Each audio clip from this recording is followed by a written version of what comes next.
Guess what? I was on the phone with the finance minister sitting at my job. I was working in some company. I was doing customer service, and there was a African girl sitting right behind me. She heard me on the phone, and she heard how frustrated and distraught I sound. And she asked me, "Hey, Anthony, what's up?" And so I told her exactly what happened. She paid my tuition. She paid my tuition and told me, "Don't give her the money back." She said, "Do not give me that money back." And I was like, "What?" And I'm just like, the kindness of strangers over the church. And so, Man, listen, I remember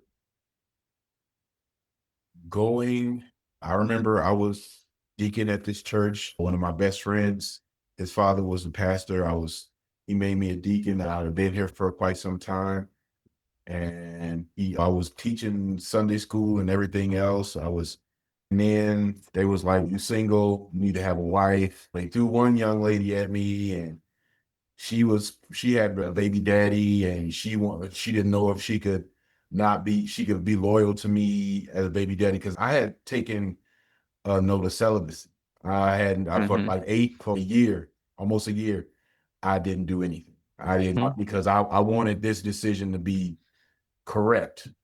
Yeah. So we talked for about a month, and then she was like, "I got to go see my baby daddy, and I don't know if I can pass this test." I said, "Okay, if you don't think we're going to pass this test, then we don't need to be talking about, because I'll be damned if, even as a preacher, I come home from, you know what I'm saying, you supposed to be hanging out with letting the dad. I'm not going to stop a man from seeing his daughter, but y'all supposed to be having family time, you know what I'm saying, with the baby, and I come home and y'all in my bed. I'm not, I'm probably Mhm. gonna go to prison. So Yeah, okay, so we yeah, gonna let that one go.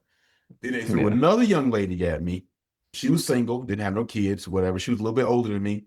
But then I found out she was watching kids for one of the sisters in the church, and she was having sex with her husband. Mm, And that wasn't even the biggest issue. What the biggest issue was is that I was working a job, and then I transferred over to another job through the church. Matter of fact, the husband she was sleeping with got me the second job, and she started calculating my checks. And and it's crazy because I calculated both of the checks that she was gonna get, and she right before that. So it was like to me, it was God showing me, "Look, calculate these checks, because you need to know these numbers." I'm like, "I need to know these numbers for." But then she calculated my checks, and I'm like, "Wait a minute, you not only are you, but now you count my money." Yeah, no, look, yeah. pass on that one. Then they tried to give me another young lady. She had two kids by one of my childhood friends. And I was just like, "You know what? I'm done with y'all at this church. Y'all don't have a wife for me here." And Yeah, that's yeah. how I got with my kid's mom, my ex-wife, because she was rough around the edges, thuggish, you know what I'm saying? But she was willing to learn. So Mm. we fornicated, and they sat me down. I had to stand in front of the church and confess what I did and everything else. And they sat me down, and I couldn't do nothing. And every church service that we went to, this church, we continued to go to this church faithfully. Every church service that we went to, no matter what he was preaching about, he started talking about fornication, and he'd be looking dead. Yeah, yes. I'm laughing because that's exactly what happened to me. It was like, I don't care what he was talking about, prosperity, and all of a sudden it shifted to fornication, and then I'm looking, he eyeballing me. I'm like, "Whoa, Yes, whoa." yes.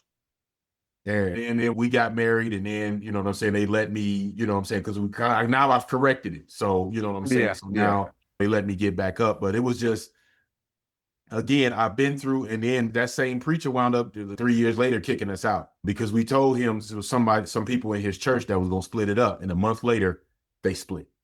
After he kicked us out, a month later, his brother took half his church, and they started another. Oh, wow.